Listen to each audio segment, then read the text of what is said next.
Hello, tonight on Football Geeks, we'll be completing the third part of a trilogy with our well-informed guest, Michael Hamlen. Regulars will recall his excellent dissections of Yugoslav and Soviet football. We move on to another footballing enigma tonight, Romania, examining in detail the ascension from 1980, where as a Stalinist stronghold under the brutal tutelage of despotic leader Nicolae Ceausescu, they emerged as a fledgling football power until the end of an era of notable success in 2020. Oh no, 2000, sorry. Michael, hello. Hi Phil, great to be here again. Oh, good to see you again, mate. I'm looking forward to this one as I did with the other ones, and a lot to pick through in the next hour. So yeah, it's a great subject, and let's put bones on the body of that subject tonight. Yeah, brilliant. Yeah, so let's dig straight in.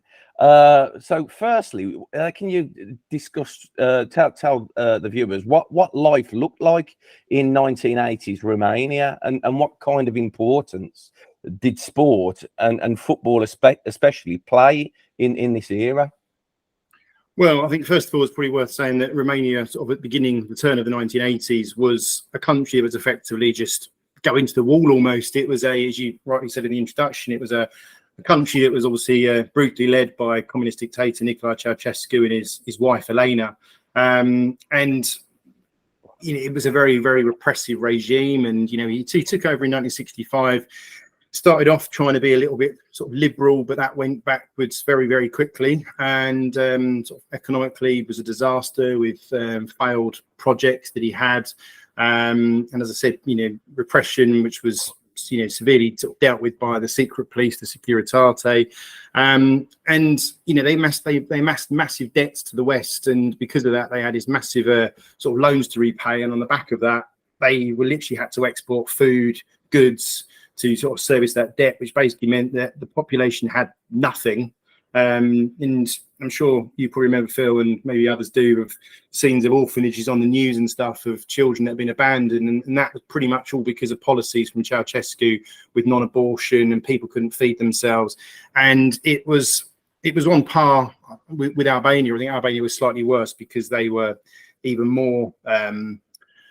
there was no form of movement at all from Albania. There was a little bit more from Romania, but very, very, very little. But in terms of sport, again, like all Eastern European countries behind the Iron Curtain of this time, sport was a massive propaganda tool, was used very much in this ideological war between the East and the West. And, the West used this card as well, but not as much as the East. And it was very much using sport as a way of sort of trying to showcase Romania to the outside world, look how good we are, but then obviously to the domestic population to try and distract them away from maybe what's going on in their day-to-day life and give a bit of pride.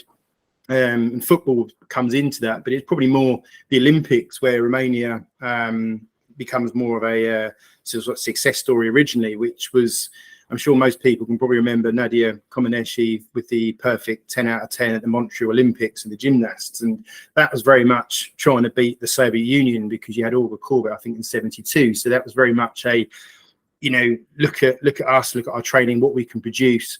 And, and staggeringly, I think in the 84 Olympics, they were second in the medal table. Now, I know that the Russians didn't go to the USA and didn't go to Los Angeles Olympics, but even so, you still have the Chinese, you still have the West Germans, you still have Britain.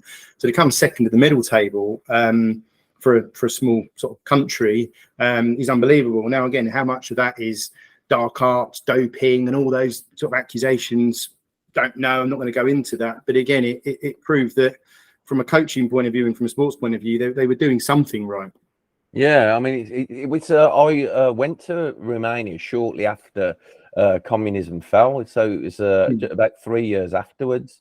And like you said, I mean, the mismanagement of fortunes was incredible. And the first glimpse you get of that is when you pull out of and turn left towards Bucharest from Otopeni Airport, and you look on the horizon, and there's this small sliver of white, which as you get closer and closer just gets bigger and bigger and bigger until it takes up the whole panorama of the city. And that's the Casa Republica, the House of the Republic, which was built out of Ceausescu's billions, and it's still the second biggest building in the world, but nobody, well, I think it's used now, but for years nobody wanted to use it because it was born of that terrible era where everything was kind of geared towards keeping this failed socialist experiment together. So, but let's move on from that and let's talk about football now. So let's examine the domestic game of that era, because there was a lot of corruption during that period, wasn't there? And there was huge dominance by the teams that became the twin powers of the regime, the secret police club Dynamo, and the army club, who English speakers call Stour, but they are in fact pronounced Stairwar, I think. Is that right? Am I right in saying that? Yeah, that's correct. But I'm going to refer to them as what I always call them, which is Steaua Bucharest. Yeah, I was going to say that, mate. I was going to say, yeah. But you are quite right with the pronunciation. No, in terms of the sort of the turn of the 80s, you had sort of Dinamo Bucharest were the dominant club, and Steaua Bucharest were sort of just behind them. But you also had another team, that sort of University sort of Craiova, that was won the league in 80 and 81. But to be fair, it was really all about Steaua Bucharest and Dinamo Bucharest, and you sort of had this duopoly sort of system where, although you had sort of lots of academies and sort of training facilities around the country, all the best players eventually just fed their way like a pyramid into Bucharest. And you found that the turn of the decade of the 80s, Dinamo, as I said, was the most powerful team, mainly because they were the team of the secret police, as you said. So they had the power to bug offices, to arrest other players from other clubs, family members, to disrupt other teams' preparations. And obviously, as much as Steaua were the army club and were extremely powerful, they were trumped by Dinamo Bucharest. The only way really to get ahead of Dinamo and the head of Steaua Bucharest realised was to actually get the Ceausescus directly involved with football themselves. So as much as Nicolae Ceausescu actually didn't like football, his son Valentin took over Steaua Bucharest in 83. And then it really became pretty much all about Steaua, because as much as Dinamo, as I said, were really powerful, you couldn't trump Ceausescu. So you end up post sort of 84, 85 with very much it's a Steaua Bucharest dominated league. And you find, I think Steaua Bucharest win the league 5 years in a row. They go for a 104 game unbeaten sort of spell, mainly because referees were not going to rule offsides or onside, goals, dubious penalties, because of the fear of reprisals to themselves, to their families. And likewise, Dinamo just couldn't cope with that. They just couldn't, they just couldn't live up to that. But you end up in a system where, as I said, transfers, there was no real money involved. It was very much players got assigned almost to clubs, depending upon where the regime wanted them to go.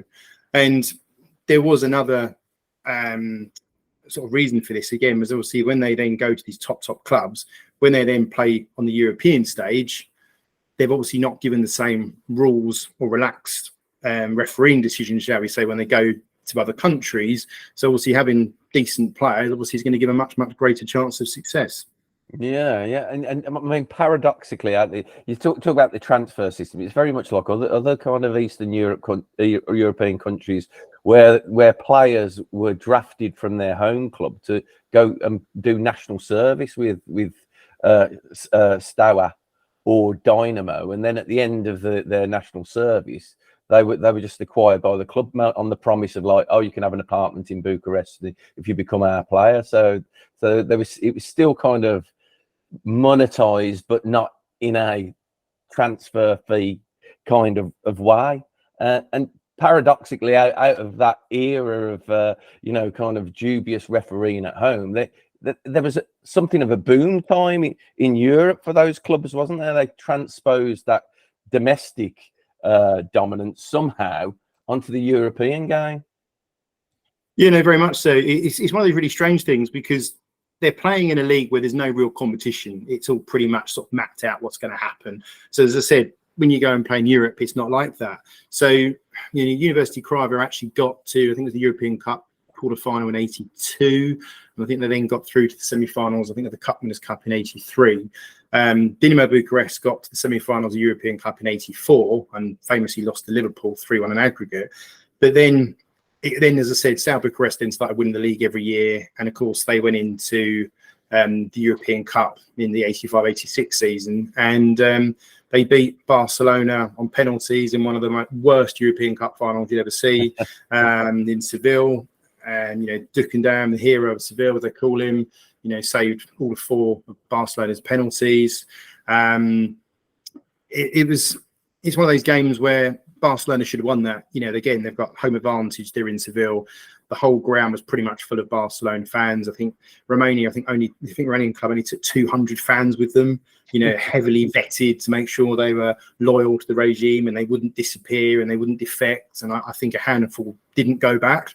And yeah, it's one, as I said, it's one of those results that probably shouldn't have happened. I think Steaua Bucharest played for penalties, played a really boring style of football, a bit like Red Star Belgrade did in '91, and it's their name on the cup at the end of the day. Yeah, and both sides obviously shared the same. Miodrag Beladic, even though he played for both, the only European double winner to play for teams who never scored in a European final and won both of them. So that's quite a dubious honour. But yeah, it was. I watched. I mean, call it highlights, but in kind of preparation for this, I watched like the 15-minute bits on YouTube for the Barcelona and Steaua final, and literally nothing happened in those 15 minutes. It was just pass across defence back to Dukadamu. You say Helmut Dukadamu became the hero of the final, and it was just it was atrocious, and Barcelona never got started, and Steaua were happy to see it to penalties, and it was also the worst penalty shootout of all time as well. Yeah, it's well, great for the goalie, and you say 4 penalties, but yeah, you're right. It's just a really bizarre penalty shootout. Finishes 2-0 when everyone sort of basically misses. But of course, Dukendam then didn't play for Steaua Bucharest ever again. He had a really serious injury, which there was rumours that he was too popular and Nicolae Ceausescu didn't like it, and he was shot in the arm or injured, but actually that turned out to be wrong and it was a blood clot. But again, I don't think we'll ever really know the full truth on that. But in Steaua Bucharest then obviously followed it up with a Super Cup win against another great team, Dinamo Kiev, a few months later. And of course, the scorer in that game, and this is where the sort of the story gets even more murkier, is Hadji scores a free kick from about 30 yards. The footage on YouTube, and it's really grainy and it's not very good, but you can see it. And he was signed on a 1-game loan from Sporting Studenesc. And of course, like we were talking about with transfers, once he'd gone to that game for a 1-game loan, which somehow UEFA let him play in a Super Cup final. How that was ever allowed, I don't know. There was no way he was returning back to his club. He's found his way to Steaua Bucharest, and he was then there until 1990, and obviously sort of controlled that team and obviously took that team forward to the semi-finals of European Cup in 88 and the final again in 89, which is a remarkable achievement. I know they got beaten 4-0 to AC Milan, but to 2 goals from Van Basten and Hullet, but that's understandable, surely.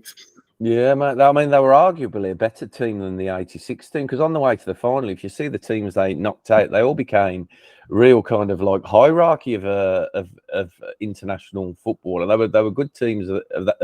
They beat Sparta Prague in the first round 7-3 on aggregate. Spartak Moscow, who at the time were the scourge of English clubs in Europe, playing some fantastic football on English soil. And then Gothenburg, who we remember as a in those early formative years of the Champions League, were a great side and had just won the UEFA Cup, and Galatasaray in the semi. So they were a pretty decent side and had great players in the side. There was Marius Lakatos, we talked about before, and of course George Hadji was there, and Vitor Petercha, who was a big goal scorer, and a young Dan Petrescu, who evolved into a fantastic fullback. So they were no mugs, and they were a great side, and that was 1989. But later in the year, obviously, it all kind of fell apart in Romania, didn't it, Michael?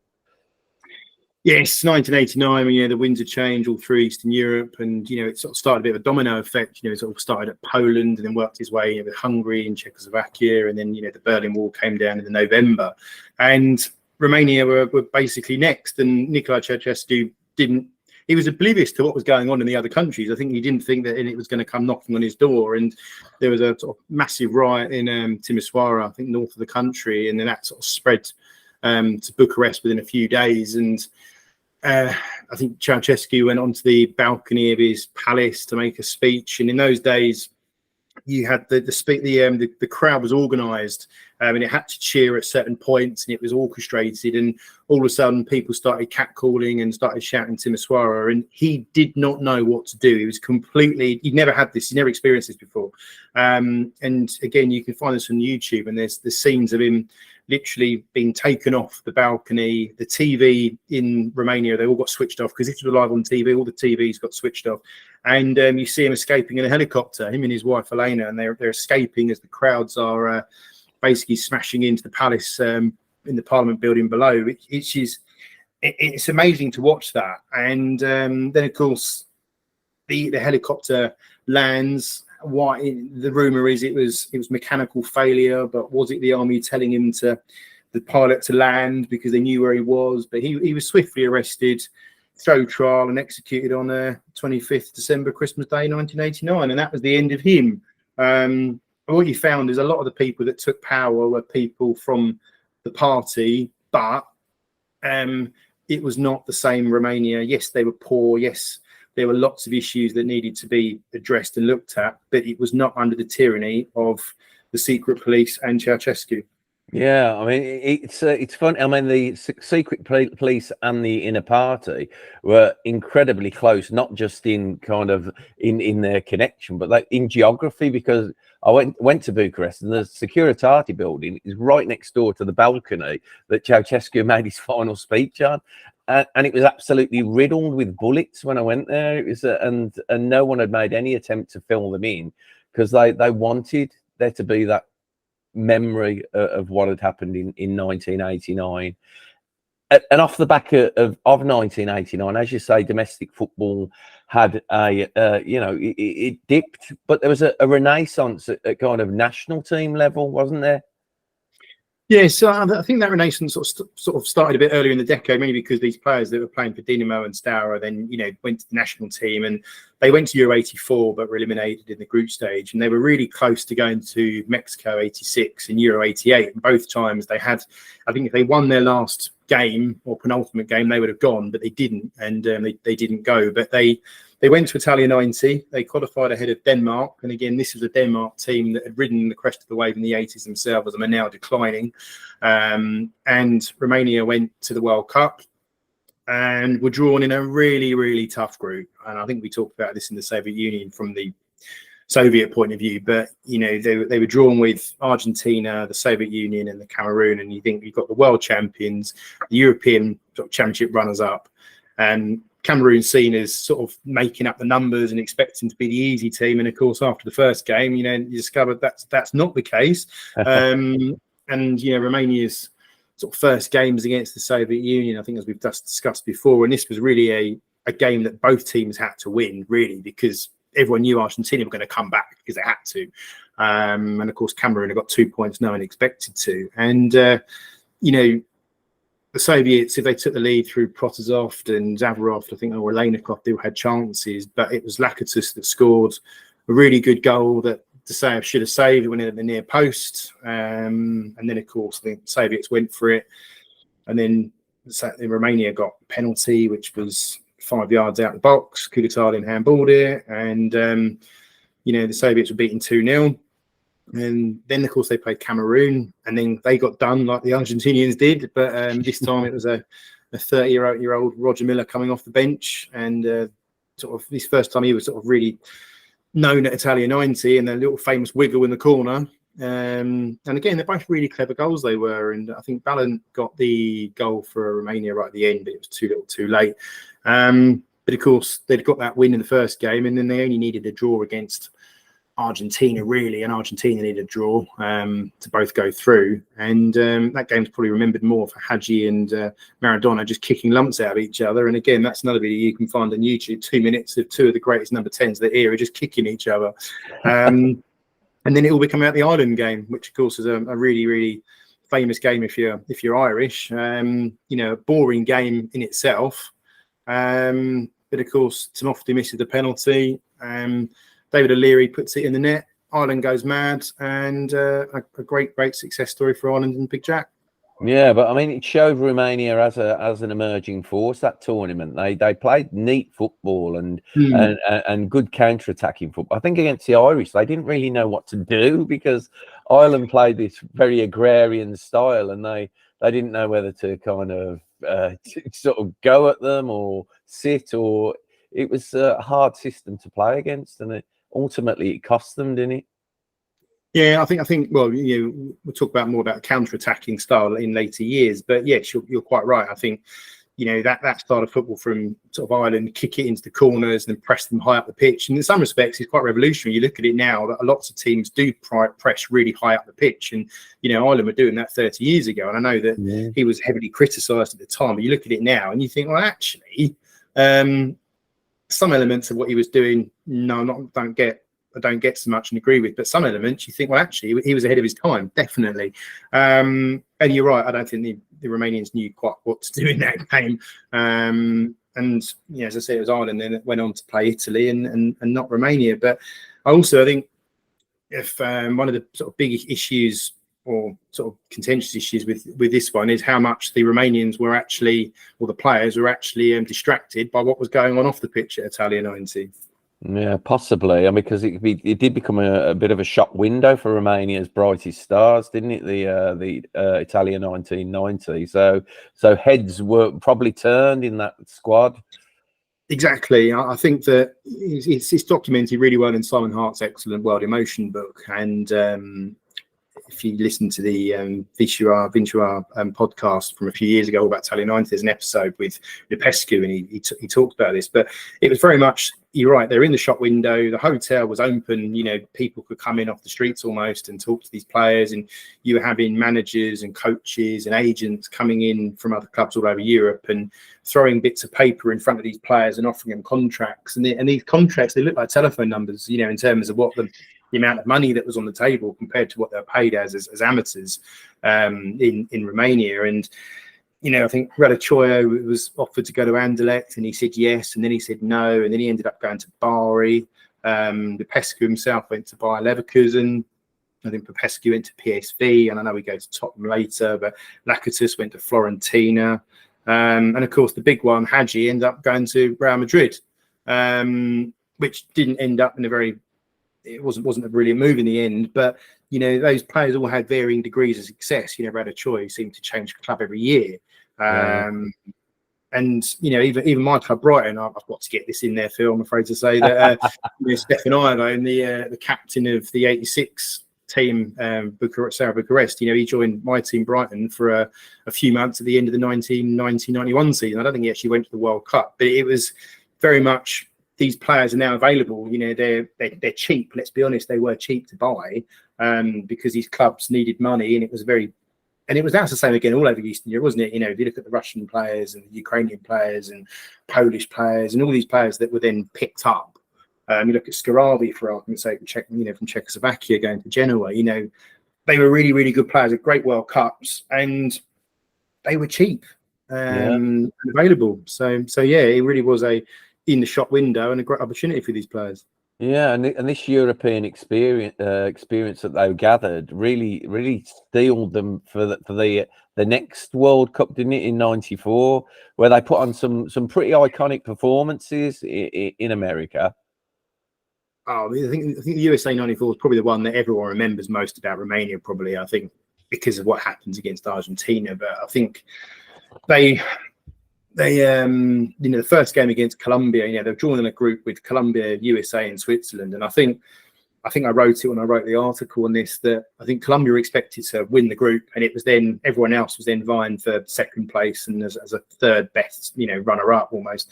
And of course, it didn't end up like that. Romania beat Colombia 3-1 in one of the greatest showing sort of counter-attacking football that you'll see. And I think the Colombians, they only had one style of playing, which was attacking. And I think, they took a few of their chances. Then maybe the Colombians, would have won that game, but I think Radicchoi scores a really good goal. He cuts inside, and then of course Hadji scores that lovely goal from the left, where he just looks like a cross, but it's not a cross. I don't believe it's a cross, because he'd already tried it once before and tried to catch Cordova out, and did it again. And Cordova didn't learn his lesson, and he found out the hard way. And you look at the ball; it doesn't move in the air. It just literally, there's no spin, there's no curl. It just literally just flies straight and just almost plops into the net if you look at it from the angle behind the goal. And then I think Radicchoi gets another one. And I don't know, the Colombians had lots of issues off the pitch in this World Cup, loads of issues with sort of the narcos football, all the drug money, and, Pablo Escobar had died, and there was this power vacuum, and there was so much, there's always talk about betting, isn't there? And, players weren't allowed to play, and all these really weird stuff that I don't think will ever come out in the wash. But they were so distracted, and, they, I said, got beaten 3-1. And of course, they were on a back foot. But in terms of Romania, go to the next game and they get smashed 4-1 by Switzerland. I think Romania had a really good way of playing, which was, as I said, was counter-attack. And I think with Switzerland, you had Roy Hodgson's really organised Swiss team that were not going to give them any room behind. They were not going to go at them, and then they've got space to quickly sort of zoom into with Dimitrescu and Radicchoi all using their pace. And of course, with Shepusal up front and Sforza and Suter in the midfield, I think three really, really underrated players. Switzerland always are going to have a chance, and I think again they're an unknown quantity, and they won 4-1, as I said, and then Romania needed to win. I think they could have gone through the draw perhaps, but they needed to win ideally against the hosts, USA, and of course they won 1-0 with Dan Petrescu, and then it was all about that amazing game in the second round against Argentina.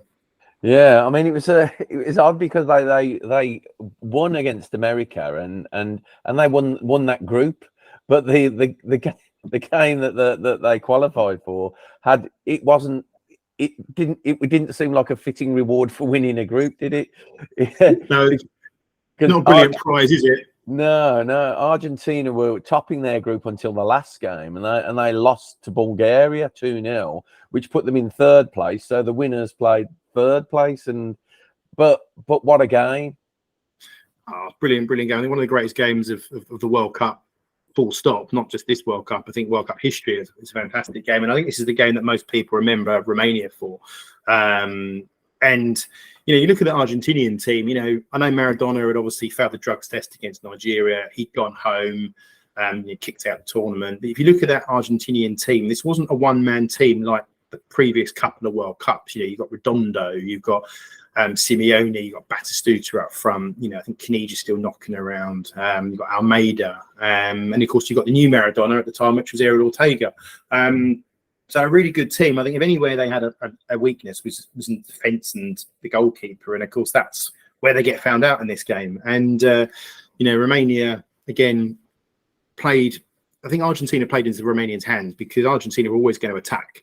And of course, that then literally meant as soon as they lost the ball, Romania were just going to go flying up the other end. And the first sort of 20 minutes of that game was just electric, just absolutely explosive. So, Argentina go 1-0 up. Romania go 1-0 up, with Dimitrescu scoring that free kick. I remember at the time thinking, why's Hadji not taking this? But, Dimitrescu scores. So what do I know? They obviously had a trick up their sleeve, and Dimitrescu scores. And then Batistuta, I think, wins a penalty. Was it a penalty? Was it not a penalty?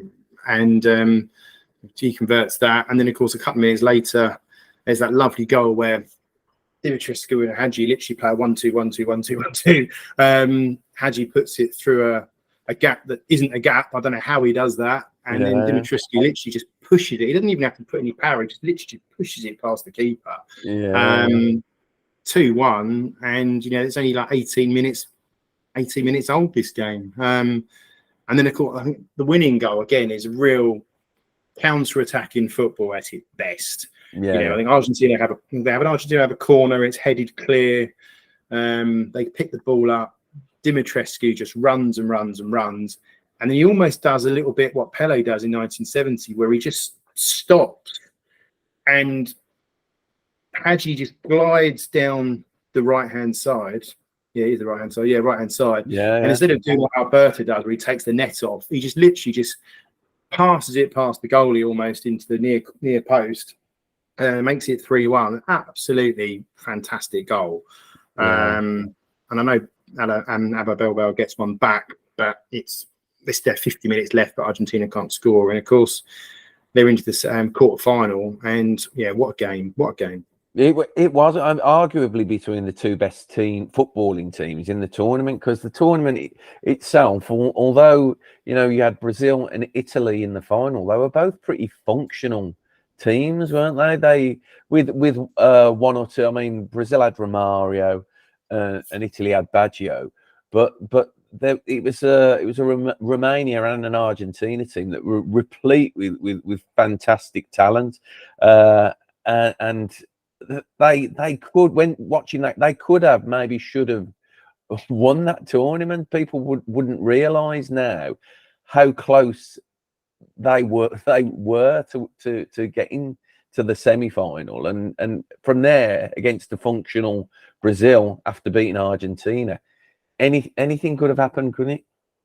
Oh, definitely. I think you're right. I think, you know, the game against Sweden, you know, again, Sweden was a really good team. You know, they were a good team. You know, they had Darlin and Brolin, and Kenneth Anderson had like the tournament of his life, didn't he? And you know, young Larson as well. But you know, it's a game that really only sort of sprung into life when Brolin scores in the 78th minute, and then Radicchio equalises right at the end. You know, Radicchio had a great tournament. He always did really well at international level and didn't do as well as a club. One of those really strange ones. And you know, he scores a goal in extra time, and of course they're 2-1 up, and then Sweden get a free kick and they just lump it in the box. The keeper comes out, misses it, and before he knows it, Anderson's is headed it into the net. It's 2-2. It happens so quick. If you watch it again, the miss from the goalie and the header, it just happens within the space of like half a second. It's so quick.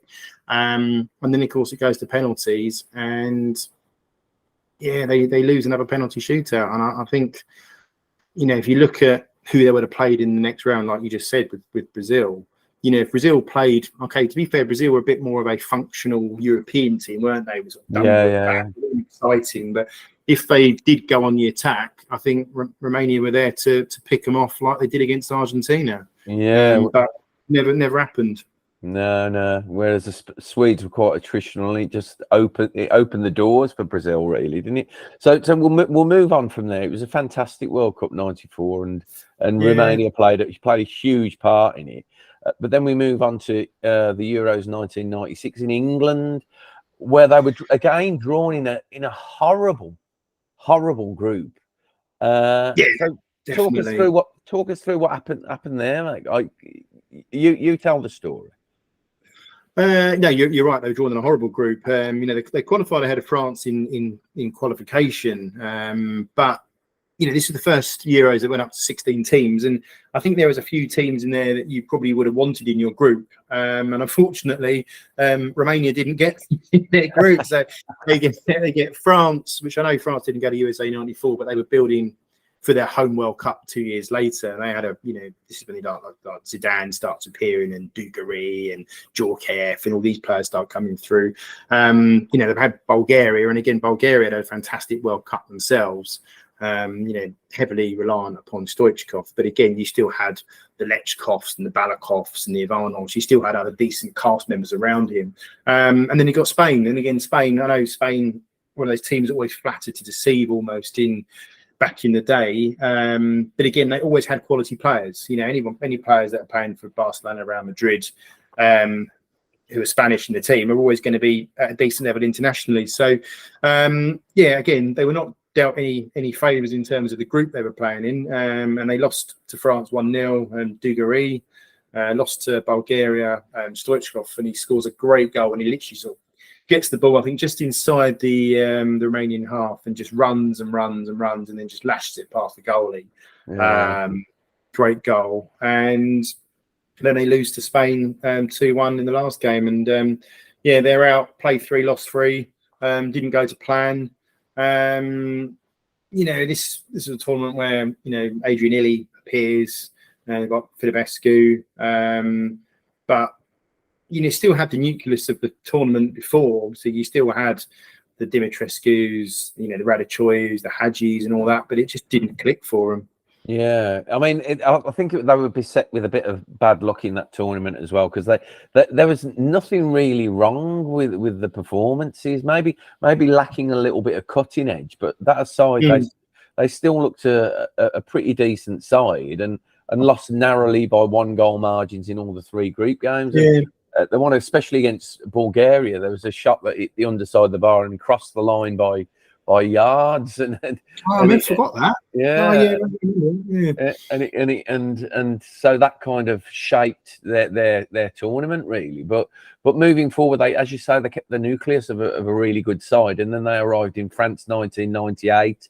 I think after topping their group, well, I think they won. Did they win their group? They walked this one. Yeah, they won 9 out of 10 and drew the other game, and I think they had 28 points. And I think Ireland were the runners-up, and they had 17 points. And the only team to take points off Romania was Ireland at Lansdowne Road. And again, I think this was the last game or second to last game. And the Romanians, I think it was a really horrible sort of grey day. I don't know if it was raining or not, but Hagi scores a wonderful 35-yard free kick. But I think, to be fair, they'd already qualified. Didn't really need to go at it. And yeah, so they walked the group, and then they drawn in England's group with England, Tunisia, and Colombia again. And yeah, it was memorable, that World Cup, especially for me, and I'll talk about that in a minute. But yeah, they beat Colombia in the opening game. Adrian Illy. So again, you know, now talking about Adrian Illy, so I think he ended up playing for Valencia, didn't he? And you know, another really good player into the next beginning part of the next decade, the next century. So he's now coming through. So you've still got these little conveyor belt of players coming through. And of course, then the game against England, where that was the first game I ever went to a pub to watch football. Really? And it was funny because there was a pub. I used to work at this pub. It was a Swiss Cottage in Shoreham. So if anyone who's listening knows the area, probably not. But anyway, me and my mates used to wash dishes in the kitchen, and we helped put the TV up for the opening game of the World Cup of France Brazil. And we saw this. This was the days we didn't get flat screen TVs yet. These massive things that weighed about 4 tons almost. And we sort of saw the opening game in the pub, and we were literally like, we've got to come to this when it's England, because this is just mad. And of course, the game just didn't go to plan, did it? It was awful. And you know, Moldovan, I think Coventry player. I don't know if he played for Coventry at the time or just about to. I think he was a Coventry player. He cuts in and made it 1-0. And just before, I think that was before half. I think that was before half. Oh, it was a minute into the second half. 1 minute, right? And I remember at half time we were all singing songs and jumping on tables. I remember that because that was great fun. But we were told if we were caught with a drink, because we weren't 18, we were instantly going to be sacked on the spot. So we were just drinking copious amounts of Coke and getting high on the sugar. And yeah, so yeah, that's the one where obviously everyone was calling for Owen to come off the bench, and because he was this wonder kid, wasn't he? And you know, he was still persisting with Hoddle was still playing Sheringham and Shearer, and understandably so. Looking back, but at the time it was all about get him on, and of course he comes on, scores that goal, and I think Beckham didn't have Beckham come on as well, because obviously he was dropped, wasn't he? And there was that whole thing, which obviously you can watch that on the Netflix documentary at the moment, can't you? So so Owen comes on and gets the goal, equalises, and there's that famous, probably the second famous line of Kevin Keegan, where he says, "There's only one team in it now that's going to win, and that's England." And of course, nobody told Dan Petrescu, did they? What the script was, and of course he sort of bundles past Lissot, puts it through Seaman's legs, and then of course it's 2-1 to Romania. Romania have qualified, and England have then got to get a result against Colombia, haven't they? And which they did. It did, but it was typically Romania, I suppose, smash and grab really. And Romania became sort of a England bogey side for this tournament and the next tournament. And but again, you look at the quality of Romania. Is it a surprise? No, it's not a surprise. They were a really, really good team. So they finished the group with a 1-1 draw against Tunisia, and then of course they had Croatia in the next round. Yeah, and it felt like that. I mean, the first two games they were good, and then the wheels sort of fell off again, didn't it, towards the tail end? And there's a muted performance, as you say, against Tunisia, and then against Croatia they never really turned up, and Croatia did them with a penalty. But then we move forward to 2000 and the Euros in Holland and Belgium, where they had a slightly aging side going into it, but it proved to be their kind of last dalliance with success in a tournament, really, didn't it? Success of sorts. It's yeah, no, you're quite right. I think the way they sort of, as you say, they figured out in France '98, and mainly I think a lot of that was down to the fact that, if you remember, they bleached their hair blonde after the England game. Yeah, burnt a lot of their scalps, and that didn't help at all. And again, against Croatia, they were just, Croatia were a fantastic team. But so Euro 2000, you're right. You've still got a lot of the players from the 80s. Beladeji was here. I think he's like 36 at this point, because he came back.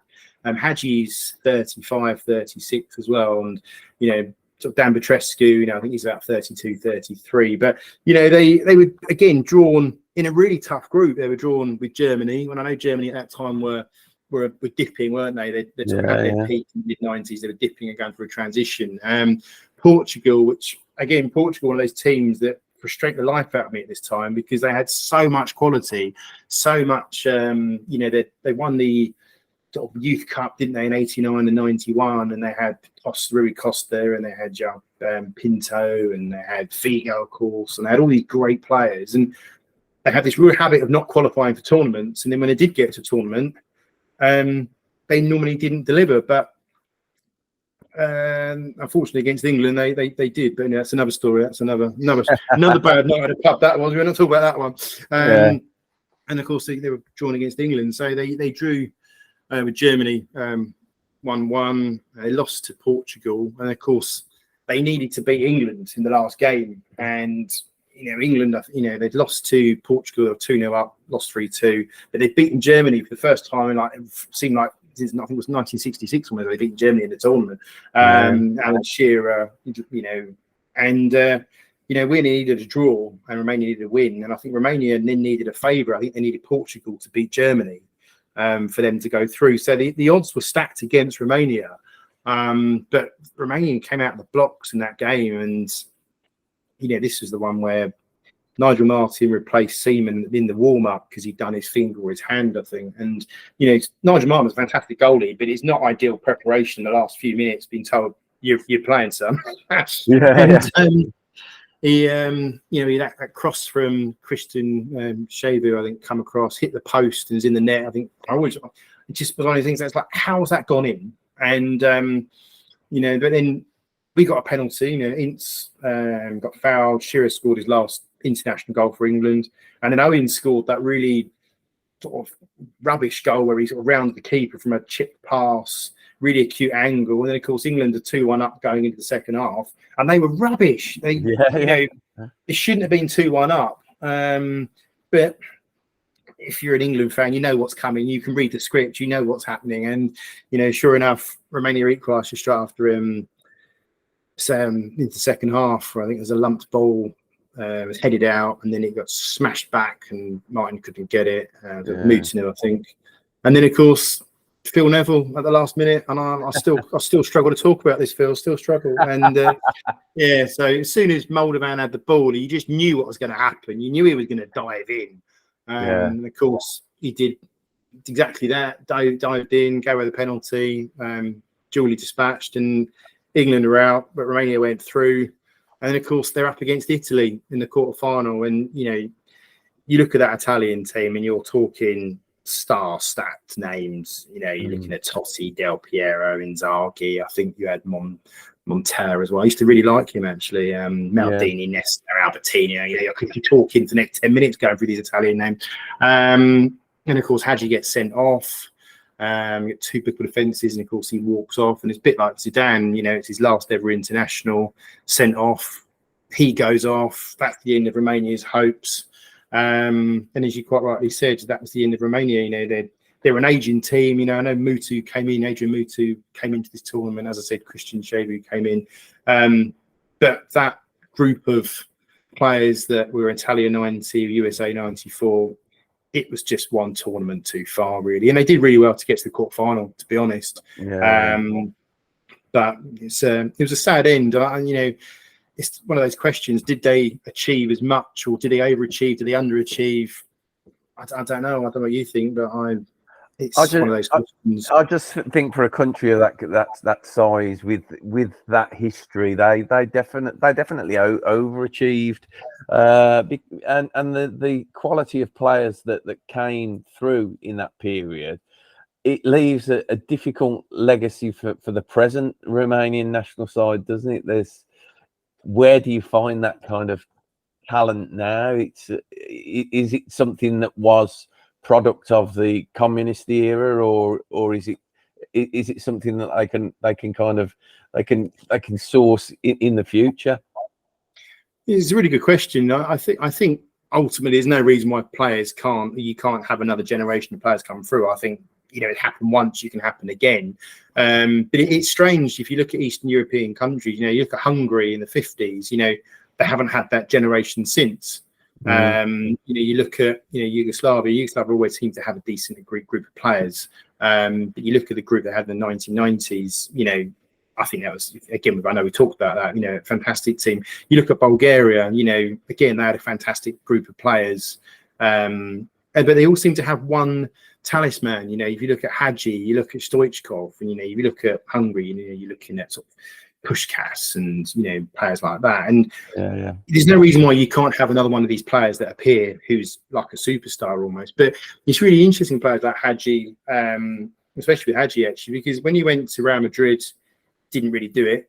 He went to Brescia and did really well in Serie B on the sort of before USA 94. Goes to Barcelona, doesn't really do it, and then he goes to Galatasaray and is a superstar. And I think he's always one of those players that needed to be the main man, and everyone needed to almost revolve around him to get the best out of him and get the best out of the team. And I think when you're one of many superstars, I don't think he could do it. But I think Stoichkov probably was maybe, he played with Mario, didn't he? He played with Marco Laudrup, and then that worked really well. So I think Stoichkov, maybe, I know he was a temperamental character, don't get me wrong, but I think he seemed to sort of play with other players maybe on his wavelength a bit better. But I think from a communist point of view, when you say about communist and training and stuff, it's got to be something in that, because I think it was just the training facilities, the money that was put into it.